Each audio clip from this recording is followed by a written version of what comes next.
You know, if you think about A, B, C, and AD, right, there's a time before all this fiduciary exposure and there's a time after. And I hope after we can point to now we've corrected some of these biggest problems. Hello, and welcome to the Self-Funded with Spencer podcast, a show that cares about healthcare. Each week, we sit down with some of the top industry minds to discuss how this healthcare system works, what solutions actually deliver results for employers, and how do everyday Americans get access to better and cheaper care. So whether this is your first day on the job, or you're a grizzled industry veteran, or if you even randomly stumbled upon this podcast, I promise you that this show is full of information to help you understand this crazy world we call U.S. healthcare. So thanks for tuning in to the Self-Funded with Spencer podcast. Let's go make healthcare better together. There's a company I talked to recently that I think they're called When, and their idea is like when something happens in your job or when you get fired or whatever, they do that. They take folks that immediately are eligible for COBRA and they get and intervene and help them shop to find a more affordable plan. Because most people presume, well, I need COBRA, I have to pay for it. And they're probably, like you said, going to be a high utilizer. Correct. I think their stat was they cost 3 times as much to a plan if they elect COBRA than a normal average claimant. Yeah. So they're just saying, well, we'll just intervene. Then we're going to show them plan options side by side, help get them an exchange plan that's better for them, that's less expensive, and you've also avoided having a COBRA. But you know where that's actually easier, or in my opinion, I could be wrong, but we're going, I'm sure. Yeah, so keep going. Yeah. When we've already developed trust with the employees via they can directly text their account manager. They're getting text messages from us multiple times a month. They're used to the communication, and it's always been proactive versus bringing in an outside vendor to be like, you're old and now you need to get off our plan. Like, we've already established that trust, and I feel like that conversation's a lot easier to have when you've already built that as opposed to an outside vendor. But I do think that's a great idea. Yeah. Well, those are the consulting wins that are sometimes small. So we did a company earlier this year. It was only like 100 insured, and we found out there was a COBRA member, but he was also over 65. Okay. And he was struggling, and he was holding on to the COBRA coverage, paying almost $2,000 because he had a dependent who had mental health or she was disabled. Right? Yeah. So she was disabled. So this guy's just paying his COBRA and barely paying it because it's taking like 80% of his money. So I don't even know how he's like living. And he was doing it because he thought, like, when I lose that coverage, she won't have any coverage.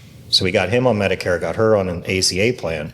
The end results of the group was over $250,000 premium reduction because he was between the two of them, like, they were save money as well, right? Correct. Way better for him. Like, he's probably saving $22,000 a year now. Yeah. Good. Okay. And same with the plan, like that $250,000 is going to get split up amongst the 100 insured. Like, that's how that equation's always going to work, right? Like, that's how it happens. Yeah, we had that exact conversation last night on a panel where there was a drug that was like $600,000 annually. It was about a $50,000 a month injection. I think it was that Strariza or whatever the heck it's called. Spinraza.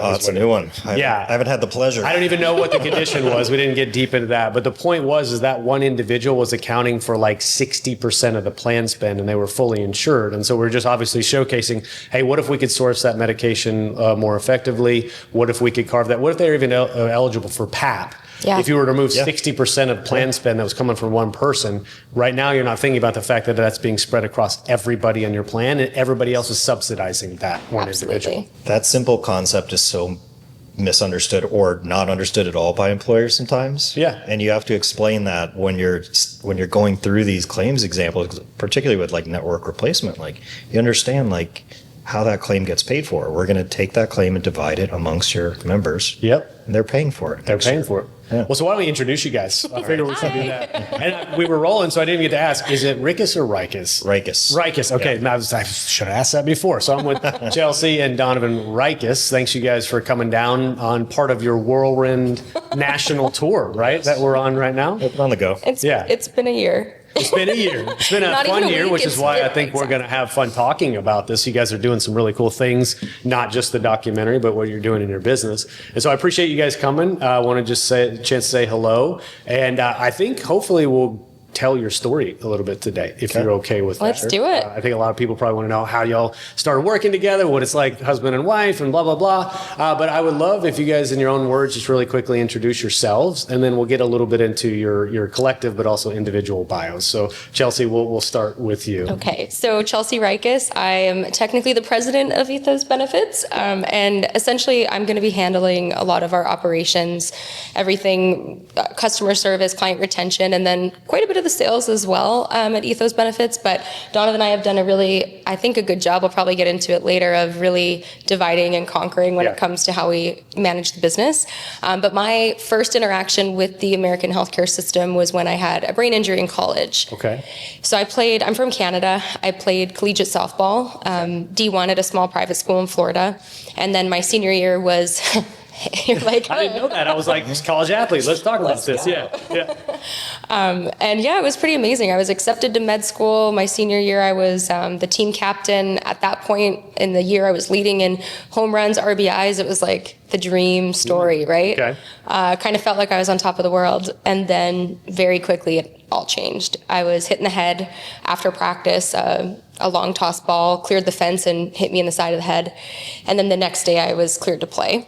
Okay. So there's just no recovery there. So was it diagnosed retroactively with concussion, or what was it? Okay, the injury. Okay. Yeah, absolutely. And then ended up going back home to Canada, deferred medical school, went back home to Canada to do a brain injury rehab program. Okay. And actually did the same one that Sidney Crosby, if anyone is a hockey fan, the same one that he did up in Canada. And realized very quickly that even though I'm in Canada utilizing Canadian healthcare, American bills were following me. And really? So I experienced what about 1 in 12 Americans do, which is medical debt. So I'm 22, have no idea how the heck I'm going to pay for these bills that are coming in. Also don't know what the hell they even say or mean. Like many, I thought I had insurance. And then, you have a brain injury, so you can't focus. Lights were a problem. Noise was a problem. So that was pretty awful experience, and that's kind of what ignited me to do my part in fixing it. Okay, so I have a lot of follow-up questions to that, but it's interesting. And so how long ago was this? I'm not trying to ditch you, but how long No, it's all right. It was 11 or 12 years ago. Okay, so I played college soccer about 20 years ago, and the protocols for concussions were a lot different. I witnessed a horrendous head-to-head collision, seizure on the field, one of my teammates. Wow. Like still pretty visceral, right? Because it was just like we were in a small school. It was really surrounded by trees. It was humid and hot. Boom, these guys just looking up at the ball, and they both run into each other. Watched our teammate have a seizure. The crazy thing is, I think within a week or two, he was playing again, and that wasn't his first concussion. And I just look back now, knowing what we know today, like the sort of severity of that head injury and the fact that he wasn't out for the season or wasn't done with his career kind of astonishes me at this point. Well, it's interesting. So mine was 2012 or 2013. I don't even remember. But very shortly after that is when the Will Smith movie Concussion came out. And it might have been maybe 12 months later. And, at that point, a lot of the colleges started revamping their return to play protocols. And everybody started talking about concussions and CTE and the NFL and all the things. So I feel like I just missed people caring. People giving a shit. Yeah, people caring. But granted, I take responsibility and ownership in everything I do. And my 22-year-old self, or 21 at the time, was wanting to play. I didn't want to let down my team. I'd have been the same way, honestly. Yeah. So we talked about this earlier, but I feel like in my life, one of my lessons is to always put processes in place that protect me from my instincts, which is to go hard, to push, to, balls to the wall is what I call. My dad called me a pit bull growing up. Like, I'm all go. Yeah. So that was my first real big lesson of you can't push through everything, right? Especially a brain injury. Well, Donovan, I want to bring you in and have a chance to tell your background, but I think it's really interesting that you can touch on a moment that changed the course of your life and your career, right? Not everybody has that singular moment. It sounds like for you, it kind of was. Yeah. So let's tell us your story real quick, Donovan. I don't Do you have any cool concussion stories? Yeah, let's tone down expectations now. No, I have, I think the common joke in health insurance or benefits consulting is like, I would have never, this wasn't the plan. Right? Yeah, of course. Like why would you, look at what this industry has done to employers and employees over the past 20 years. Why would you be like, yes, I want to go get involved with that, right? Yep. So mine, I would say, kind of came a little bit backwards because I had worked my way up to actually getting my securities license. Okay. And the interesting thing about that in comparison to what we do now is that in financial advising, whether it's wealth planner, financial advisor, retirement planner, whatever it is, they call themselves whatever they want, but there is two distinctions of licensing, right? Okay. So one of them is going to be commission based. And under that, that person is a salesperson, and their only legal requirement is to make recommendations that are suitable for you. Okay. Pretty vague, right? Yeah, pretty vague, pretty low level, like suitable. Anything could be suitable. And luckily, they do have another side, which is the fiduciary side. So you can license to be a fiduciary financial advisor, which is the simple concept that you'd always act in your client's best interest. You won't have any conflicts of interest. Okay. And you will be 100%. You'll 100% disclose all compensation, basically. So you just know, you understand who you're hiring and why. I mean, much like you would hire a CPA, attorney, anything like that. So anyway, I did that. I became a fiduciary financial advisor, had a registered investment advisory. And what I did, I was working with business owners because it was a little bit more complicated, and I'd work with them on their pensions, 401k plans. Really liked it, very lucrative, and I was happy. And got a call one day from one of my clients and said, hey man, I got a 40% increase in my health insurance. Mm-hmm. Can you help me out? And for whatever reason, I said yes. and the way I said yes was considered. I said, send me everything you have. Okay. And I said it that way because I had no freaking you didn't know what to ask for. What do I need? Send me the stuff that all the stuff. Send me that. So he did, and I just called a bunch of people. I didn't go the traditional route because I assumed that had been done, right? So I'm not going to the carriers. And worked with a bunch of people, met a lot of people, learned a lot. In less than a month, put together my first self-funded plan, mitigated that entire 40% increase, didn't increase benefits for employees. We actually took them out of an HMO, put them in a PPO. Oh, so you didn't raise deductibles? Didn't decrease. No, we didn't. Sorry. I followed. Yeah. We didn't decrease benefits or increase premiums, but we were able to mitigate that anyway. And so, I'm curious. I got to know how. Like, what was? Just you underwriting. Said it was, okay, you underwrote. Just underwriting. I mean, they were in a fully insured program, and they were just passing the renewal increase with very little data. So that was back in the day. I had to do IMQs for a whole lot of people. Yeah. Not a very fun process. Yeah. But in it, we discovered they were vastly overpaying, and we kept them there for years. Like, did you? Do you remember? Can you equate it to dollars? That 40%, like how much money that was saving that employer? I don't remember on the employer side. Hundred thousands. It was in the hundreds of thousands. I mean, it was one that came to me accidentally. So I think they had 60 insureds that are 120, 130 eligible employees. And what I remember from it really was getting the proposal back. This guy was like, trying to figure out how is he going to make this work. Yeah. Right? Like he's worried. So I get the proposal back and I'm looking at it. And what I remember is looking at the employees' premiums. So I'm like, that's $110 per employee. That's almost $500 for the employees with families. Savings. Yeah. Like that's crazy. I mean, back then that was groceries, not anymore. We talked about that. But still, $500 a month for a person today for a family is a significant amount of money. Correct. So I'm sitting there, and those are the numbers I remember still to this day, and I'm thrilled. And then it kind of hits me the realization that like, oh shit, like this is my first time ever doing this. I didn't know anything. I didn't want to know anything about this. And I just made a 40% difference. And it wasn't because that broker couldn't do it. It's because they weren't compensated to do it. Yeah. Right? So like those positive feelings turn really negative, and I just kind of realized like, okay, this side of the business needs a lot more help than 401ks. Yeah, and you were describing over coffee the fact that like, if you could find 25 basis points or a 0.25% savings when you were on the financial side, not huge dollars overall, but you're finding 40% savings, almost kind of not really knowing what you're doing at that point, and you're probably realizing the scope of the problem is so much more significant. Is that fair to say? I don't want to put words in your mouth. Yeah, no, 100%. And, coming up through financial services and securities, I mean, you really see that like the reason people get into certain products or securities is really based off who they hired.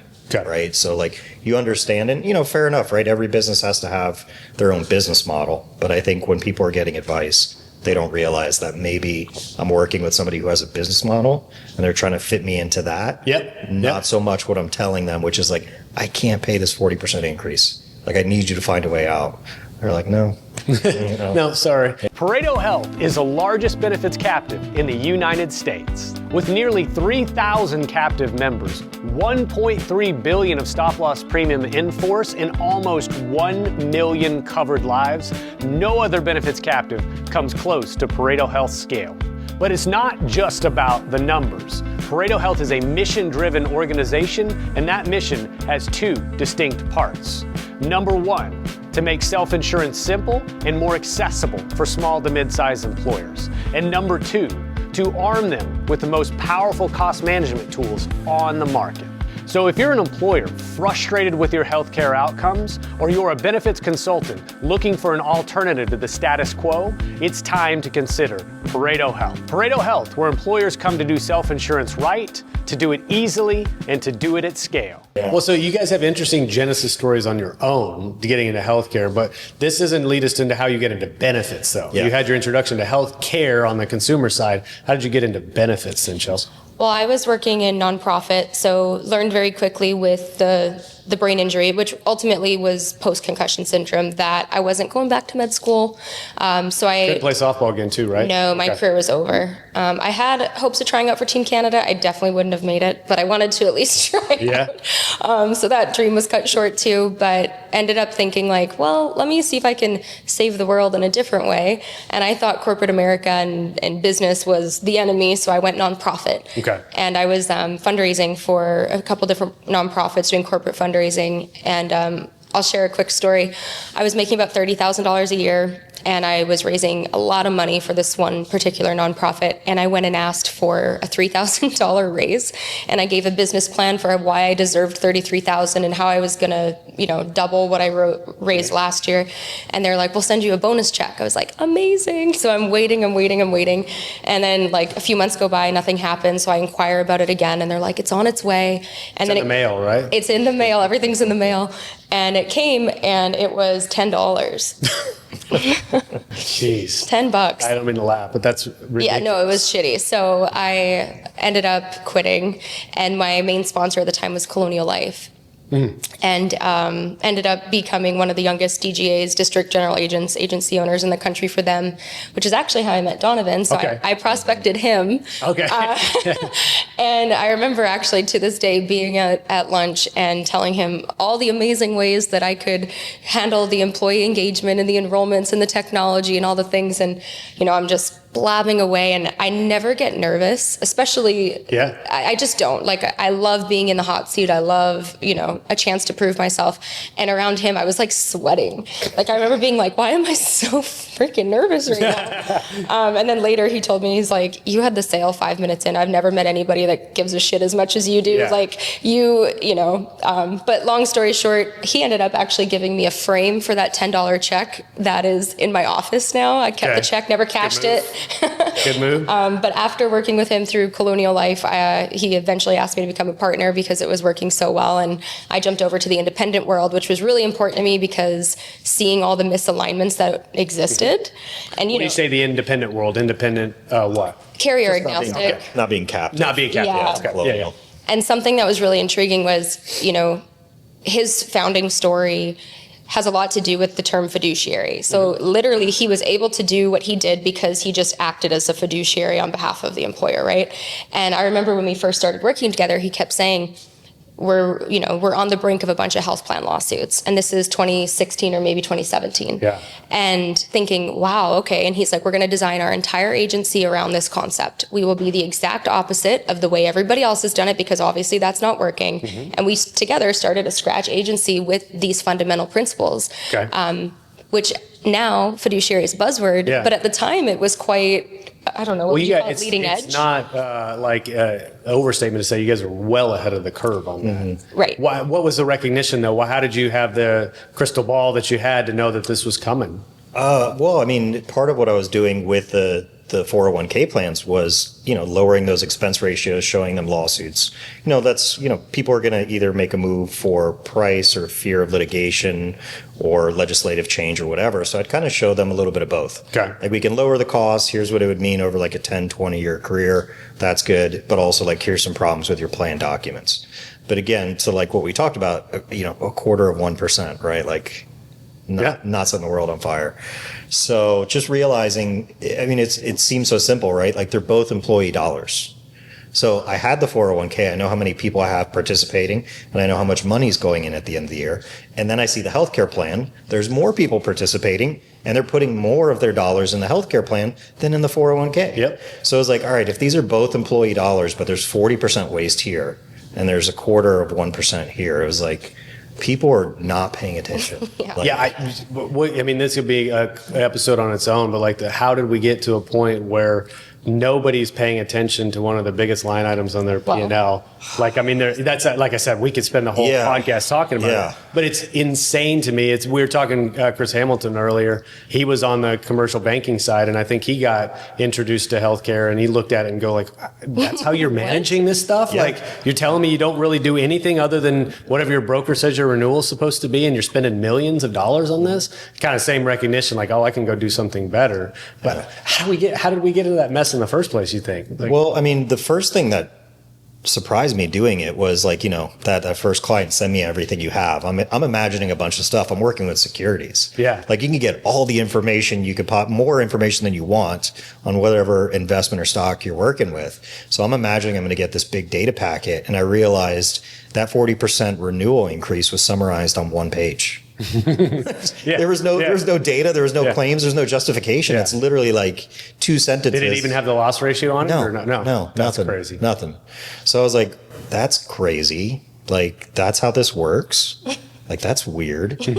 And then actually coming up with the result after, you're like, okay, like that's it. So like literally the website went from the homepage kind of said fiduciary plus financial advisor. When we decided to go all in, I literally just changed it and said fiduciary plus employee benefits. Okay. And we were off. That was never looked back. That was predated Ethos then, right? Yeah. Correct. Okay. Yeah. So we rebranded to Ethos Benefits in 2022, which was about a year-long painful process. Yeah, tell me the story, how you rebrand and why Ethos and all that stuff. It was tough. It was tough for one of us. Somebody else loved it. It's tough for Well, yeah, I was down for a change, but Well, why did we do it to begin with? well, because before it was a registered investment advisor, so it was called J. Donovan Financial, and the reason was because if you look at all financial firms, they're just somebody's name, right? So I didn't get crazy creative with it or anything like that. And Do you want to tell the story about the name? yeah, okay. Which name, J. Donovan? J. or Donovan. Okay. So my name's Donovan Joseph Ryckis, right? So everybody would like call me Jay. Or DJ. Yeah, well, J. Donovan's their last Joseph. name Yeah. or whatever. And they're like, well, why'd you do that? And it was like, well, I wanted to call the company Donovan Joseph Financial, right? Because that's his name. Middle or first and middle, right? But I just happened to do a Google search and there was a pretty active Florida rapist. I wasn't expecting that. I wasn't either. I mean, luckily he looked nothing like me. We're very far in age groups and all that kind of stuff. But I'm like, well, if I'm starting off a new practice, I definitely don't need prospective clients getting that. Getting that as the first search result? Correct. So Jay Donovan it was. And yeah, eventually, the only change we made initially was just that homepage change and then like some of the content.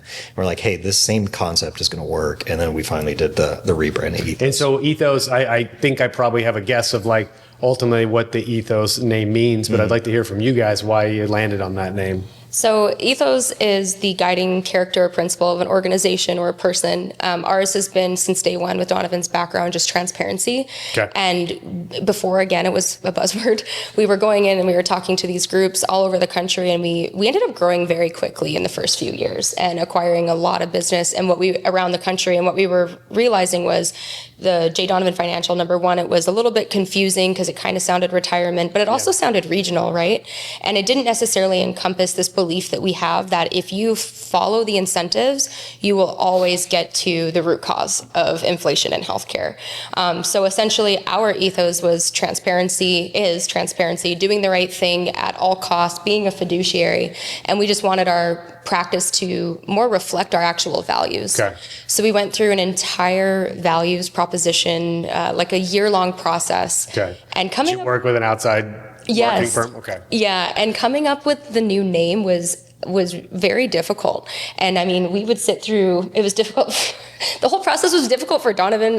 Just sitting down and being like, all right, who are you? What do you believe in? Why do you do it? Like, just these questions where I'm trying to connect something very logical and financial to like something emotional. And, you know, to me, that was a hard process. I'm like, doing it because the numbers work and it makes sense. And I don't want people to get screwed. And, but like coming to like a brand thesis off that was a challenge for me. Yeah, fair enough. But this is one of the reasons that like a good partnership is such a beautiful thing, is because that process ignited me. Like, I absolutely loved it. It was so much fun. I have completely based our entire company culture off of the rebrand, our hiring process. Literally, operationally, every single piece reflects this exercise that we went through and these values. And I like that. And he doesn't, and that's perfect, right? Because I like the result. Just getting to it was, difficult for me. Yeah, and I don't like reading stop-loss contracts, but he's really great at that. It reminds me of like when my wife and I were looking for like painting a wall, and I'd have like 15 different colors of blue on there.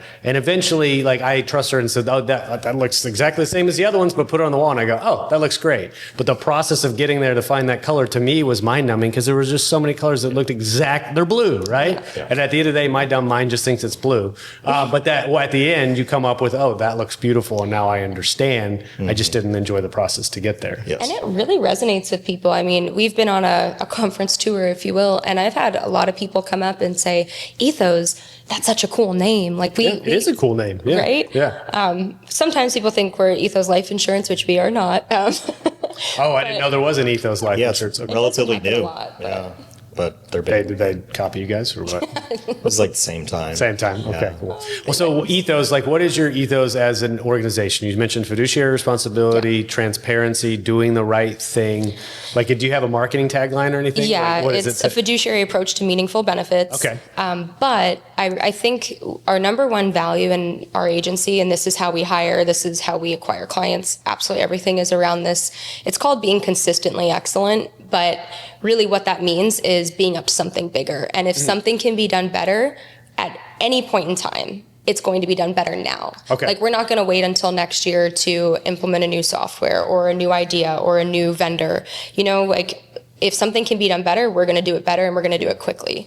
And I think that is a huge contributing factor to the growth of our business over the last few years. Okay. You know, we're not messing around, and we don't bring in people that are okay with how things are working, right? When I didn't have this values-based framework to work out of, and I was just hiring when we first kind of started, we would get a lot of feedback like, you guys are intense. Like, you have a lot of business. Things move really fast around here. You know, we'd hear these things. And then now I've learned to hire. I look for people who share the same values, that are fed up of the way the healthcare system works, that actually want to make a difference. They don't want to just clock in and clock out. Like, they're literally up to something bigger in their lives, personally and professionally. And once you start kind of hiring according to the values of the organizations, there's no surprise. Okay. People come in and they're, you know, our team says this, we don't even say this. They tell me, they're like, our job starts when somebody tells us no. You know, we ask a carrier for data, they say no, it's go time. Yeah. Like, they're fired up to do it. It's not us asking them, hey, keep pushing, keep pushing. So it's really cool when your values are being spoken back to you from your team. I think that's actually a metric of success on its own. Well, what you're saying reminds is this idea one time is like, when you have, I like constraints. And what I mean by that is, let's say, sometimes I'll sit down and like, what do I want to write about? I can't figure out what I want to write about. But if somebody said, hey, you should write about this, I go, oh, that's interesting. I'll write about that because I have constraints. It puts sort of like my focus, it narrows my focus to something. And what I'm hearing from you guys is you creating this rebranding and establishing your ethos as an organization, created like a focus on what you do. And it sounds like it empowered you or supercharged like your passion for it. Now your employees understand what your mission is too, and they can put all their focus onto that. Yeah. I think too, when we sold our small book of business, and when we did that, you know, we essentially got rid of any of the misalignments in our branding, because a lot of the times when you're working with smaller groups, like, you know, you have to do fully insured, or you have to pass along increases. And granted, there's Chris Corcoran's out there and a lot of amazing people who are bringing these solutions down market. But we wanted to make the greatest possible impact to the most Americans, workers as possible. So when we sold that book of business, we had a small business unit. And what we did was we brought that team almost like the farm team into the big leagues, into the large business unit, and let them, now everybody in the agency is doing the same work. Everybody's got the same goal. We're all doing the same thing. And I think that was kind of the final piece and like the ultimate alignment. And since then, amazing things have come our way. Like, there's a lot to be said about actually aligning with your values, and the opportunities like the documentary, the accolades this year, everything has kind of fallen into place with these decisions we've been making over the last few years. Yeah. What do you feel about that? I mean, does that resonate with you as well? I mean, I feel like you guys are doing, like, you're choosing to do harder things, right? You guys are choosing to do more complex solutions. Good or bad. Good or bad, right? It's definitely not the easy way. I mean, But then I think the question and the follow-up is like, how do you speak to somebody that like might be hearing this conversation or see what you guys do publicly and go, I want to do that, but I feel like I can't do that. Or I feel like in my organization, they won't allow me to do that. Like, so what would you say to them, or misconceptions they may have of doing the right way that may be harder to sort of reassure them that it's possible to do it? Yeah, I mean, it's definitely possible. And I mean, I think even the beginning, the starting of the conversation with a prospective client, like even just positioning that and explaining how the industry works opens doors and makes things work in a different way. And, part of that rebrand was being able to reach nationally for these prospective clients that are like, you're right, I'm tired of the way it's working, that's not working for me anymore, and being able to put that message out further. But what we learned, I mean, is like the two businesses are not the same. At all. Yeah. Like the people on the team, the knowledge they need to have, their attention to detail, their timeliness to getting things done when we're doing, a network replacement. We have access to care and communication so it doesn't get escalated within the company, and our communication to the company of stuff they're going to hear from their employees, but what's actually going to be happening. Yeah. Right. Like, hey, when we, Nurse Deb said something really good, and just paraphrasing, but she's like, basically like when employees don't have that shield on their logo, suddenly they feel like they're entitled to complain. Right? Like, who is going to waste their time complaining to a company that size? They don't care. They're not going to change. Like, they're not going to change their ways for you and be like, oh, you're right. Like, let me handle that for you. So as soon as you take away kind of that big logo company, and it could be any one of them, suddenly employees realize like, okay, this is my employer making these decisions. Now I have a right to complain. Right? That's it. So it's about, when we're getting it, it's all about expectations, and that's where brokers can really learn to get into it. Is they just have to understand like the conversation is going to be a little bit different. Certainly their knowledge gap, like it's not going to happen first year. Like if you do it right away and your first client goes amazing, like you got probably a little lucky. You're going to go through different vendors and all that, but like you absolutely I think can't. you wouldn't want perfect to be the enemy of good, right? You've got to learn somehow. You can't do your 100th group until you do your first self-funded group. Correct. Right? And you're going to make some mistakes, but they're typically solvable, right? And then you'll learn from that and you won't make that mistake again. Having spent years working alongside healthcare leaders, brokers, and employers, I know how overwhelming healthcare can feel for our customers.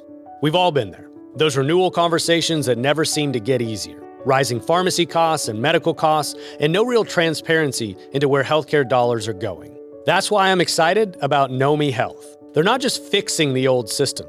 They've rebuilt self-funded benefits from the ground up. With Nomi's network, you can offer something truly different. No copays, no deductibles, zero out-of-pocket costs when members see a provider. It's the kind of benefit that makes everyone ask, why hasn't healthcare always worked this way? Ready to bring your clients something different? Visit nomihealth.com and see how Nomi is rebuilding healthcare, one employer and one community at a time. But I think one of the misconceptions, Chelsea, that you're talking about over coffee was the fact that some agencies feel like they're going to lose money or they can't make money building on this architecture of what you guys have set up. So I want you to dispel that misconception for us. Well, there's sort of two schools of thought, right? Like if you're looking at a really established agency that maybe has a ton of carrier business and they're getting, and I've seen it, I've had employees come from these agencies, quarterly bonuses are in the six figures for even small local agencies, right? So imagine the bigger ones, how much bigger those bonuses are. Well, when your business model is plan retention and premium growth, which if you look in these compensation disclosures, brokers are literally compensated for keeping you in the same plan and when your premium grows. So don't be surprised when that happens. But if that's the agency business model, they're paying salaries off of those bonuses. So for them to actually switch gears after they've been doing it that long, I do understand the mentality of like, holy crap, how the heck are we going to do this? Well, you're dealing with years and years of inertia, so I don't blame them, right? We were talking about the fact that people have mortgages and they have families and they have goals that they're required to hit for their organization. So they're working within the constraints of the system they're in, and it is hard just to go, I'm not going to do that anymore and put all your revenue and all your income at risk. Like, that's not just an easy value proposition to put forward.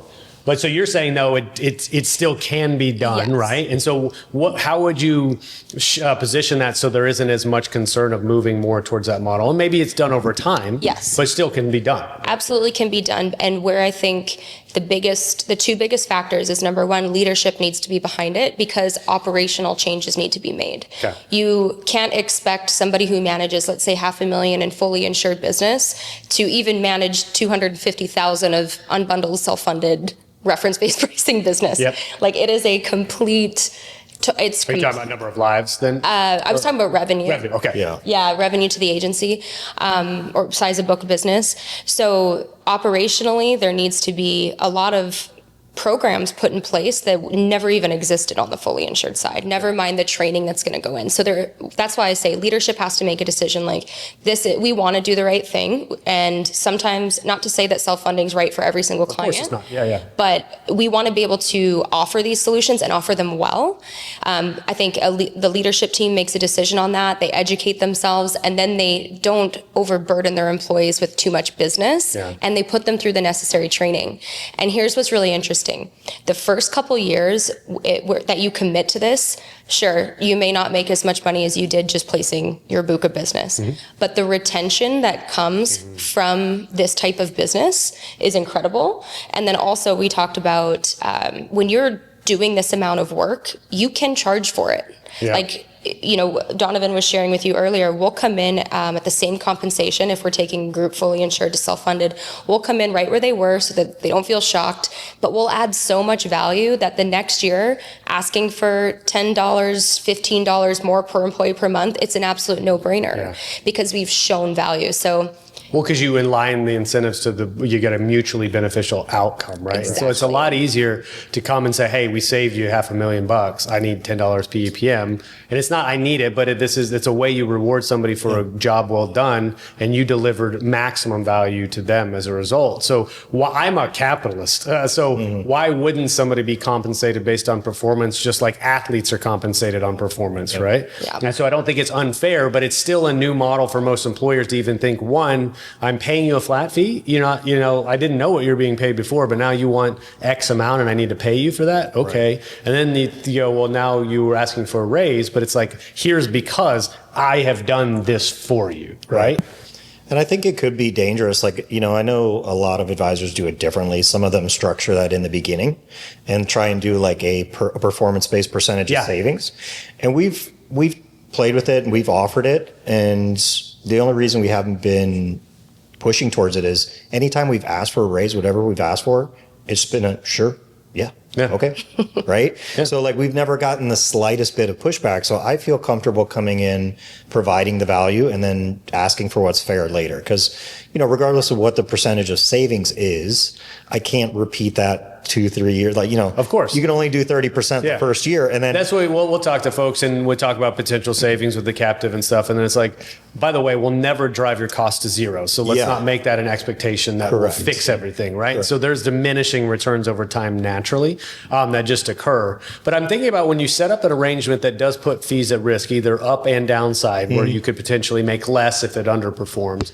You have to have a good metric to say this is an objective target that we're trying to hit, and we both agree that that's the target. And if you overperform, great, you'll get more money. But how do you come up with that objective target so everybody doesn't think, oh, you're you're inflating the number so that you get a bigger bonus at the end of the year, right? So like in your mind, if you were to go that route, what would be a best practice to establish that proxy? Well, I think there's going to be some, that's going to be a one-off conversation depending on the stop loss contract. You know, if you have your spec set low enough going into it for a first year, which you probably should to avoid any potential of aggregate, which we've had a lot of TPA stuff. We can talk about it later. The aggregates is never supposed to happen has happened multiple times. Too much? Okay. But yeah, if you have your spec low enough, you can account for those like high flying claims and then kind of look objectively at the rest of the population, or you could do it off, you know, PBM spend even, you know, whatever it's going to be.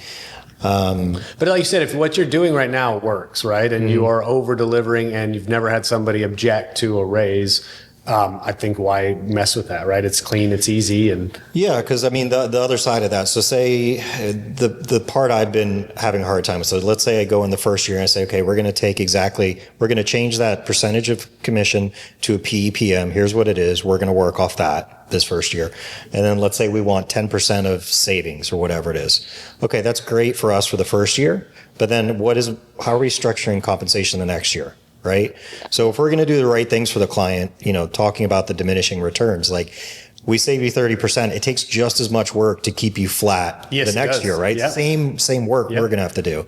So it's like, all right, how do we structure it for that win-win? That's all we need to look for. So it's like, how do I keep winning with you to do the same work? It's the overarching point is right now, if you're in a model that includes commission, it doesn't mean you're doing the wrong thing or you're bad. But the reality is as the costs increase, so does your compensation in that arrangement. So just by tweaking it slightly and separating those two things, now if you're delivering a better outcome and claim savings, then of course it would make sense for you to get a raise in your compensation rather than the inverse being true, you allowing costs to keep going up and also getting a raise at the same time. Like nobody would say that makes sense on the surface when you explain it that way. No. To kind of wrap up the idea of... Yeah, we'll move on from this topic. We don't have to hammer this topic too long. It's good. It's really informative, and I think a lot of people need to hear it. But something that I think it's more of a long-term play to do the right thing and do it really well, because, you know, ultimately your staff is managing less revenue than they would in a fully insured business model, but they are way more capable, and they're if you've got your values and your value proposition and your culture worked out, they are so loyal. And because they really feel like they're making an impact, not only is client retention a good thing and something that results from it, but your own employee retention. And the cost of turnover, you know, we're always going to employers talking about, oh, turnover is so expensive. But if you look at benefit agencies, turnover is immense. So from a profitability and a scalability standpoint, like retaining talent and retaining clients is really where the play is. And to Donovan's point, you know, you keep adding value and you make more. It's very simple. I mean, this is a really hard problem. Is how do you find people that are capable of servicing this business? You don't. Okay, you train them. You truly do. So like all the work Chelsea did with the rebrand and setting all those policies and who we are and SOPs, tech stack. That has gotten us the right people, and we've hired more off culture than off of capabilities, because we've hired from every large agency in the country, and they still come in with a lack of knowledge on this side. They're like, oh, I thought self-funding was ASO. Right. Like, and then they just do what the carrier tells. Like, no, that's not what we do here. Right. So nobody's ever come in with a good base of knowledge, but because they have the right mentality, they learn quickly, they get there, they all kind of come from this model where they're like, I'm jaded of like doing things to hit the agency bonus. Right. Yep. Because they're getting told, hey, we got to do this if you want your Christmas bonus. Yep. And then more and more just keeps getting dumped on them over time. Right. Yes. Yeah. And then also there's a lot of there's a term for it, and it escapes me right now, but when you add more to an employee's plate, but you don't increase their compensation or change their title, but you're essentially asking them to upskill in a bunch of different ways. It's this whole thing that's happening in the workforce right now. We're very big on, there's a very clear pathway to promotion in the agency. Okay. So, not only are we hiring for values, but when you complete these trainings, when you manage this, when you go through this program, you have an opportunity for, increased compensation or more PTO or whatever it is. And having a very transparent, it's not just something that we're doing with our clients, but with our employees. Like, everything in the agency is based on transparency, and the amount of trust that you build with your team around that, I mean, they're with you through it all. That's cool. Yeah. Well, so why don't we shift gears, because I think we also should cover this amazing documentary that you guys have put out recently, if you're okay with talking about the origin story of that. So it's called It's Not Personal, It's Just Healthcare. Yes. Right? So how did this idea come about to make a documentary, guys? Well, we were lucky and just kind of included towards the tail end of it. But Bart Camerata is the director of the film, and then he brought on a bunch of producers, which is... Nurse Deb was big. Yeah. Agencies like us across the country that are kind of fighting this fight and trying to do this. So, I'm thrilled to be a part of it. I feel like we had a very small role in any of it, to be honest. Producer kind of meant bring a couple ideas, help fund to get it off the ground. But what a great job he did with it. And we're premiering it, as much as we can across the country. It's available on our website for people to view. Really well done. I think it's important that it wasn't coming from a sales perspective. So it wasn't coming from agencies. This is clinicians and attorneys and practice owners and HRs across the country, right? Kind of giving all of their experiences. And what was what was Bart's last name? I'm sorry. Camerata. Yeah. So what was the original idea of why we wanted to do this, or what it was supposed to drive in sort of a call to action? He told me that it was a conversation with Nurse Deb, over and over, where they're like, let's make a documentary. And then they basically got together and were like, let's do it, and started getting all the right people involved. But Bart's been doing really great stuff in the industry on the media side for many years, and he is actually a wealth of knowledge when it comes to self-funded health plans and all. Really? And all the misalignments that exist within the industry. And so he's essentially tried to work with advisors to help them position their stories, and then I think just figured out through the help of Nurse Deb, there's a way to do this at a much larger scale.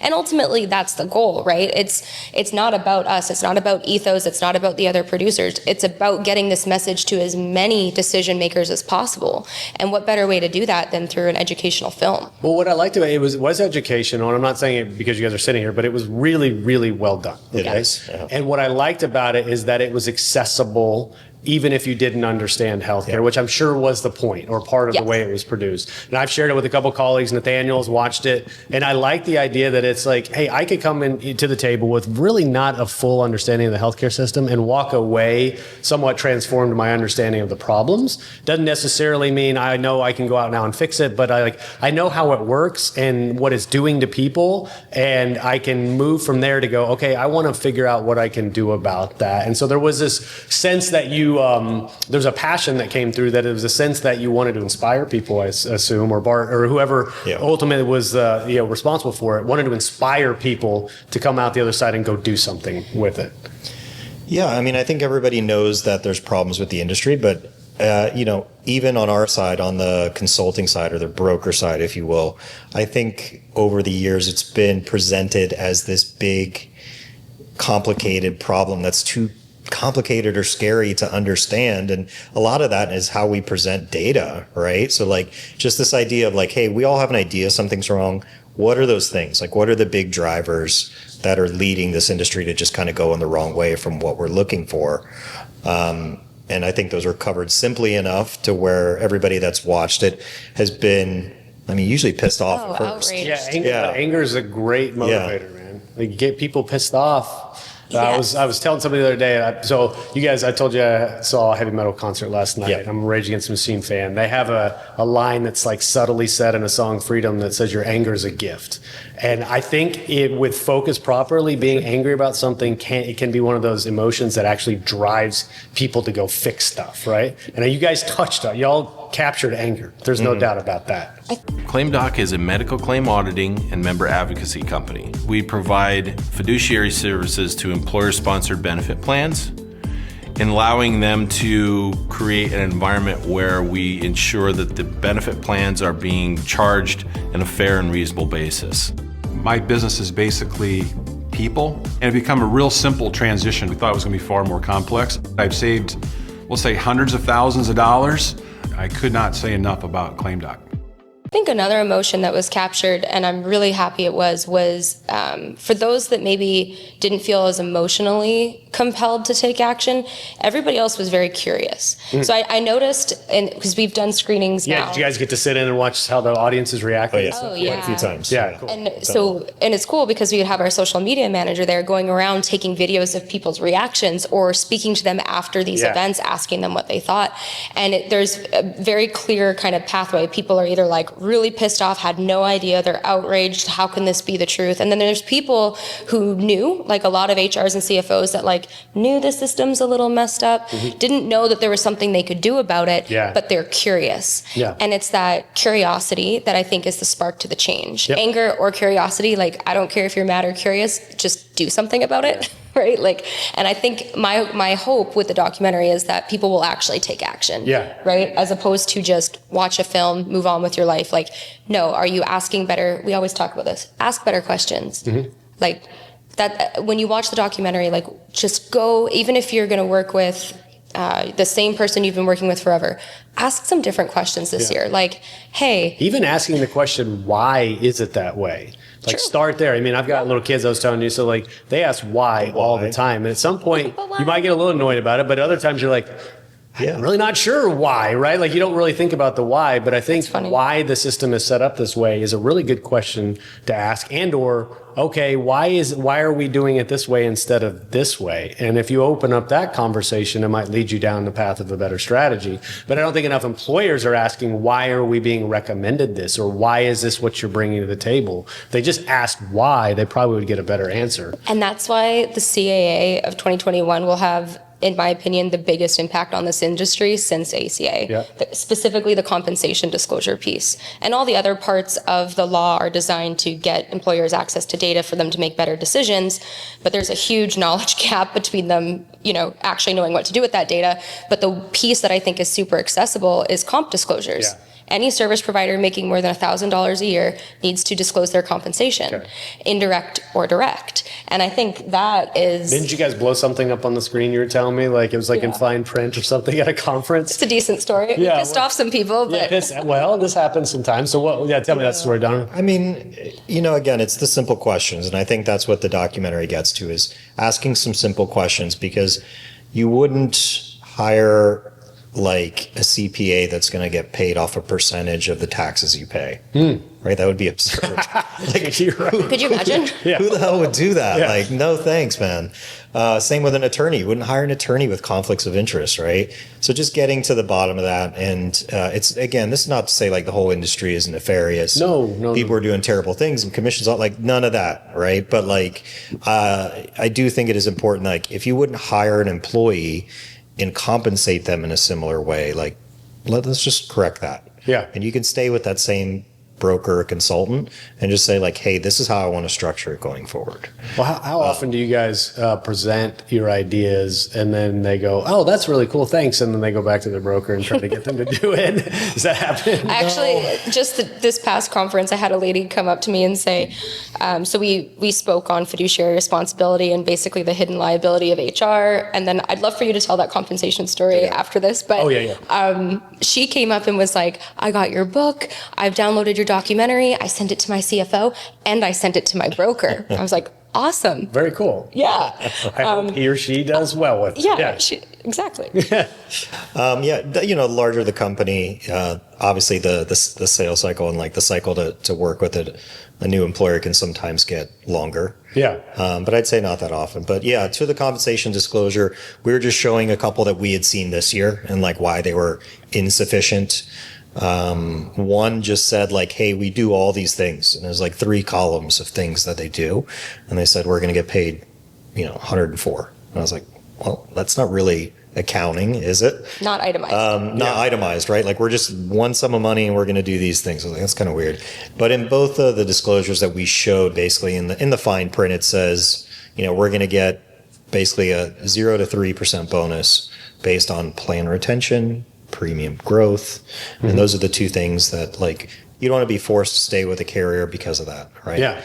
And it's just this whole idea that like, you know, a broker or consultant says, plan sponsor, I am representing you as the buyer of healthcare, but then they're getting paid by the seller of healthcare. Right. And if the buyer is not incentivizing their consultant, like the seller will, and it'll be for different reasons. Yep. And that's it. Yep. You know?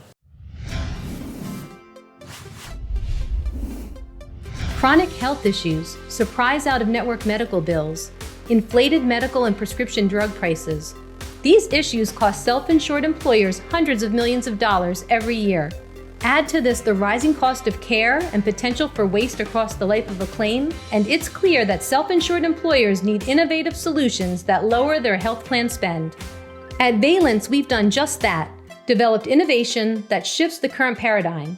A complete and integrated ecosystem solution driven by data, one that manages and simplifies the complexity of medical claim costs.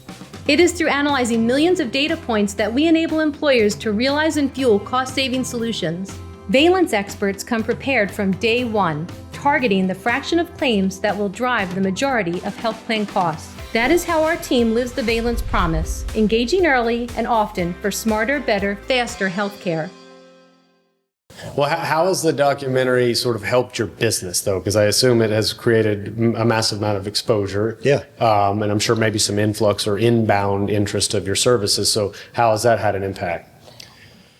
Like, I think it'll probably take time to see, but certainly starting a lot of conversations, and it's helpful to not be the only one doing it. So to have these attorneys like Chris Deacon or Nurse Deb as a clinician explaining the stuff she sees and like the real life examples, because we see them all the time. But if we go to a plan sponsor and we're saying, this is the problem and that's the problem and these numbers, but they haven't been hearing that for 20 years. We kind of sound crazy, right? Like it seems like the whole system's it's getting you, you're getting screwed and you've been doing it wrong for 20 years and it's a little bit much. So it's really nice to have those other professionals kind of just show real life examples of how this happens. And it's starting a lot of conversations. What is sort of an unexpected bonus has been future employees and recruiting for Ethos. Oh, I imagine. So the people in the industry that are watching it and then reaching out, literally asking like, are you hiring? Yeah, I want to work for you. Yes, right? That has people been who amazing. are not leaving their job. So they're like, I'm not necessarily leaving, but if you were hiring, I would. Yeah. And it's like, That's wow, cool. that's really cool. Yeah. Like, And really high caliber folks. Yeah. Right. So it's cool because it's like, it's very clearly reflective of our own brand, and all it's doing is amplifying, not that this was our intention with it, but it is very much amplifying the Ethos brand.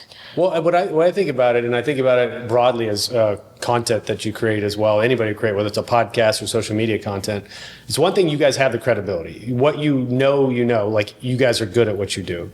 Now you have a public way to demonstrate that and showcase that credibility at scale, Correct. Which leads to more interest, and it probably reinforces your credibility at the same time. And I think a lot of people don't leverage content enough to tell their story. I think Lester told me one time, if you don't toot your own horn, nobody will toot it for you. Sure. And so a lot of people get uncomfortable with the idea of putting themselves out there. But if people are unaware that you exist, it doesn't matter how good you are at what you do. It's going to be a very uphill battle to try to attract clients. This is a vehicle that allows you to do that a lot. I wouldn't say effortlessly because there was effort involved. Yeah. But then once the content is created, it's a lower effort afterwards. for sure. We had an I had one on LinkedIn this morning from a couple conferences ago reach out and just say, hey, I finally had a chance to watch the documentary. Thank you so much for putting that together. And there's this sense of like people who, and I know I sound like a broken record, people who are up to something bigger, whether it's like these HRs that want to make an impact for their employees, right? Or these CEOs that want to do it differently and want to create a great benefits program, they will want to work with people who are up to something bigger. And I think that's what the documentary ultimately shows is it's like, we're not just sales people coming in trying to hit a quota. Like we are actually trying to change the industry and help as many people as we possibly can. And I think it shows that without us having to say it. Yeah, I love that. I want to ask you guys, we didn't get into this subject yet, working together as a married couple. I'm sure there's a genuine curiosity that a lot of people have. Yeah. Most people don't even know we're married. They don't. Okay. It's Really? hilarious. So Well, What do they think? You since just her your name business changed, partners? I feel like Okay. Yeah. Okay. But like we had a client for like 4 years, and like we'd know him. We're like, you know, you have some clients where it's more transactional, and some where you're more personally connected, and we were. And he was like, "Oh, I didn't know you guys were together." I'm like, what? Like, 4 years later, we're like, oh. this whole time? Yeah. I'm like, That's okay. funny. But I'm like, all right, great, whatever. I mean, as long as business is first and he knows he's taken care of. Yes, people ask about it all the time. Yeah. My answer is, and this sounds silly, they're like, what's it like working with your spouse? I'm like, that's not really what I did. I married my business partner. Yeah. So we were kind of working together first. Oh, yeah. So like we already had this understanding of each other's strengths and weaknesses and partnering together. Yeah. And honestly, that is the biggest hack that I feel like we have over all of our competition, is that we're two personalities going in, and we are good at different things. Yeah. And we speak to people in a different way, and they pick up on different things. And I don't think enough people take advantage of that in our industry. Like, what we do is so complex. There's a financial side, there's a human side, there's an administration side, there's different personalities and different roles within that company. If you're speaking to HR, it's going to be different than CEO, CFO, right? So us being able to do it together, I think, is a huge hack. It's easier for us since we were doing it before, and that already It was worked. business first. Yeah. So that already works. Truly. But I think most great partnerships are built on complementary skill sets, right? So like I got to ask the question then. So what do you guys feel you complement one another on, or where areas do you feel you may be deficient in that the other person helps out? I'm not taking this one. Go I'm not for it. taking that. Chelsea, go first. Where is Donovan deficient in skill set? Easy. Something he takes on that I am very grateful that I don't have to. And granted, we both ran our own businesses prior to meeting, right? So I think one thing that's often overlooked is people sometimes think like, oh, well, maybe it'll be easier to be in a partnership. I don't know that that's true unless you really find somebody, to your point, that's complementary. So he takes on a lot of the really big fights. Like, I don't know what examples you would want to use, because I mean, anything. It could be legal, could be fights for data, stop loss, contracts, claims, like, you know, the stuff that you're really going to have to get into it. And people tend to, we obviously have very different personalities, right? Like, I'm usually the honey or like the carrot, if you will, and sometimes he's the stick. And I think that actually works really well in our favor, because so those big fights where it's like, yes, I could do it. Yes, I did it before we were business partners, but it drains me. You know, like I will lose sleep over something like that, versus he won't, and he actually thrives on it and he loves it and he's so much better at it. But what energizes me, working with employees, employee engagement, building high performing teams within my own business, operations, branding, that stuff gives me life. And I don't want to speak for you, but I don't think you necessarily love all of that. So No, she's definitely much better at that. Like my financial practice was just me. I didn't need any employees, and I was happy with that, because it's in having employees now is the greatest thing. But like, it is similar to dating, to when you start building a team and hiring employees, you don't understand what you deserve, how you should work with somebody, how you should treat them, what you can trust them with.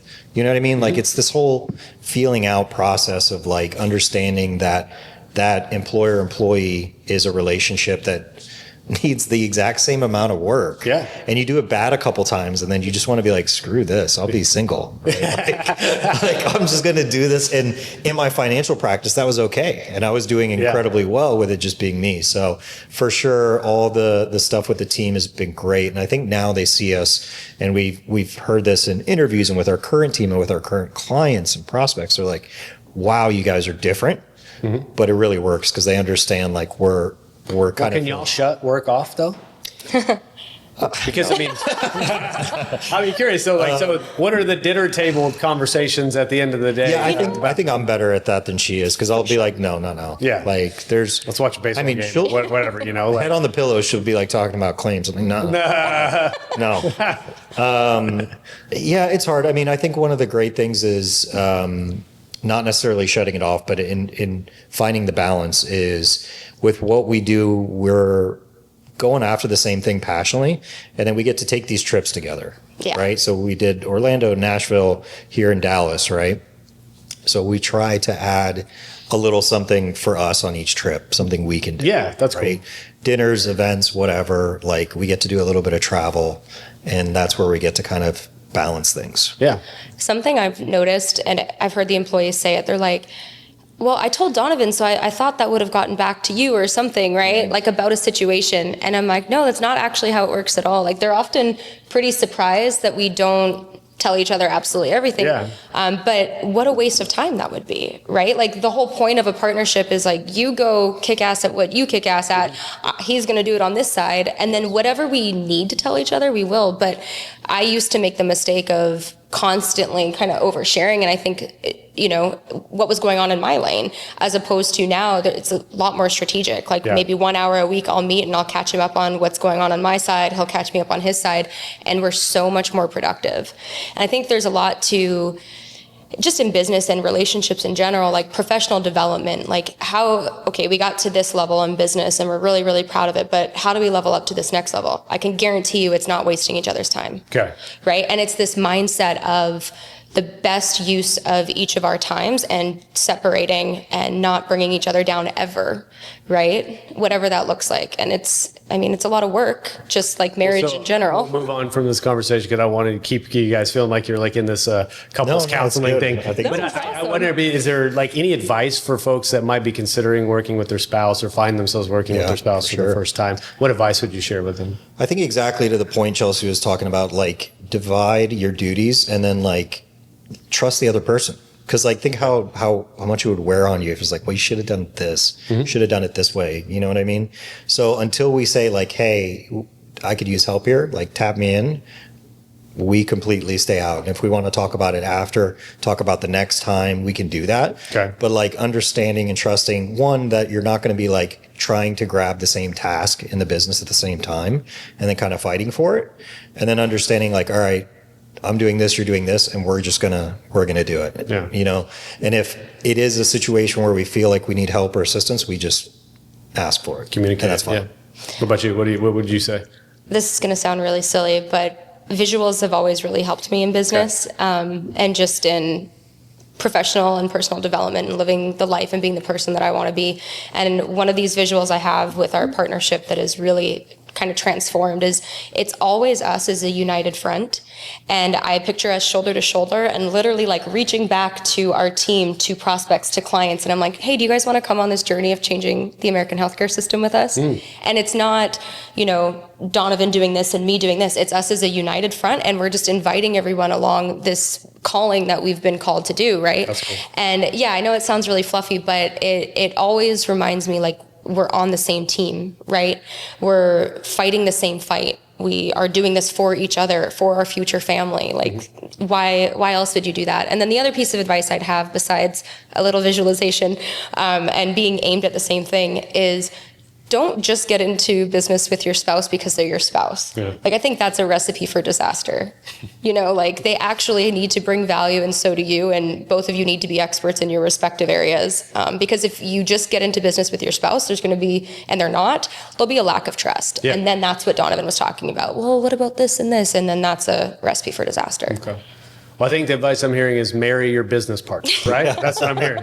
Yeah, just kidding. All joking aside, but it worked out. It clearly worked out. It worked for us. I'm not recommending it for anybody else. But yeah, for us, that's important. So guys, we'll move towards the end because we'll got about 20 minutes left of the studio. I usually ask two big questions of each. I didn't know this. Yes. Me neither. Yeah, so sorry I didn't prepare you. They're easy questions for you guys.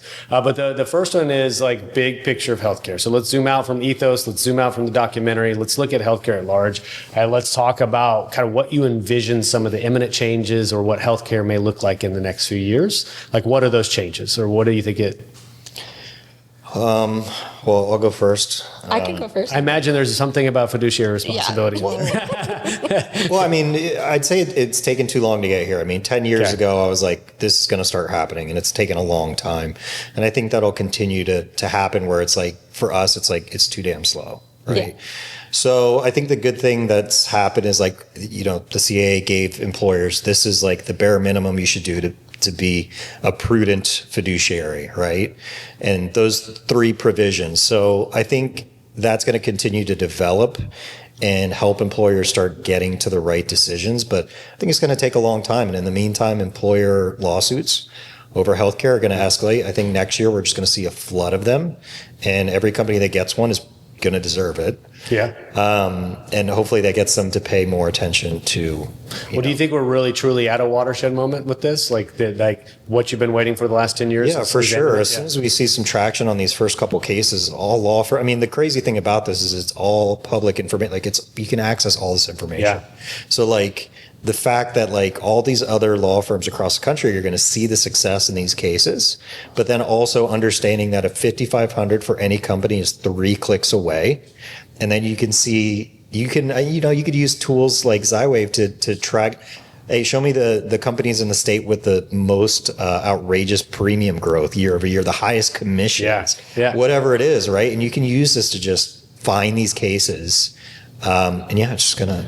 Well, and I just think, and you heard my colleague's response earlier over coffee. Kristen was talking about this too, but I just think there are some really bad practices that I hope get exposed. I really hope that's what happens, where it's like maybe some examples are made and it's probably the most egregious examples. And so at that point, I hope the industry has a really hard look in the mirror and says, we can't do these things anymore. For sure. Because now it's uncovered, right? The idea that sunlight is the best disinfectant, it's now uncovered.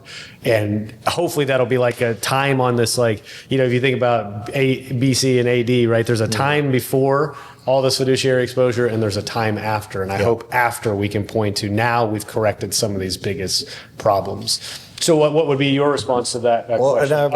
Finish it. Please, Donovan. One more thing. I think the other thing is I don't want to see employers be the only ones held responsible. So I hope we can find a way that the brokers, the consultants, the PBMs that are doing these practices, that some way it can transition over to them, which I'm not quite sure how that's going to happen because, the broker consulting the employer has 0 responsibility. I mean, they could just say, I'm a salesperson. I got to sell my company's product, but the company has all the responsibility because it's their employees' dollars. So I'd like to see some crossover to where these companies offering these products also are held responsible. I'm not sure what that'll be. Yeah. I'm not sure what that, other than public embarrassment. Where does it go after pharmacy, you think? I mean, medical claims are obviously a much more complicated thing to pinpoint the problem. Hopefully just more of the anti-steering stuff. I don't know. I mean, that's going to be a much more difficult thing to. You think that's why pharmacy is where they started first, because it's pharmacy is just so easy because you're getting the same thing. Yeah, you're getting the exact same. You're getting the exact same thing. I don't even when we do this for our employers. I don't even need them to go to another pharmacy. They can go wherever they want. I don't care. Right. We're just going to get you better prices. That's it. So it's just the easiest thing. I don't know how that's going to happen, but I'm here for it. Okay. Cool. What about you? I think a lot of organizations, if you look, are trying to create these accreditations or these courses that essentially give, whether it's HR or benefit consultants, a baseline of knowledge, right? And we see a lot of these organizations out in the market now. My hope is that there would be, along with just a life and health license, there would be some type of integrity version of that with regards to your knowledge, right? It's not enough to just know fully insured business. It's not enough to just do self-funded. You need to understand consortiums, associations, captives. I think if there was some type of a baseline of educational necessity, that would be really neat. The problem, the problem with a lot of healthcare is everybody is coming in making their own solution. So you have thousands of point solution vendors, and now we're seeing hundreds of different certifications that people can get, and all we're doing is confusing the end user and the people that we really want to be educated. So my hope is that somehow all of them can kind of come together, and almost like Mark Cuban did on pharmacy, right? Everybody understands his message, and it's because it's Mark Cuban. Well, but it's also, I was talking to you earlier about the idea of that parallel system that Keith Smith was emphasizing. The parallel system has to work better, but it also has to be as simple as the system you're exiting. And I think the biggest constraint right now is what we're trying to do or what we talk about is also very complex. And every day it gets more complex with all the point solutions that are coming to the fold. And I can't tell you how many digital health and health companies that Wellness. are on, I mean, it's just, oh my God, right? And so you have to also take what you unbundled and moved away from and rebundle it in a way that's now consumable by the end user. And we didn't get to talk about this today, but setting KPIs for your health plan. And then if you had a KPI of, okay, this year we want to lower pharmacy this amount, and you have data for it, and that's your focus, you're probably not going to be looking at the millions of vendors that are emailing you on wellness programs and wearables and all the things, right?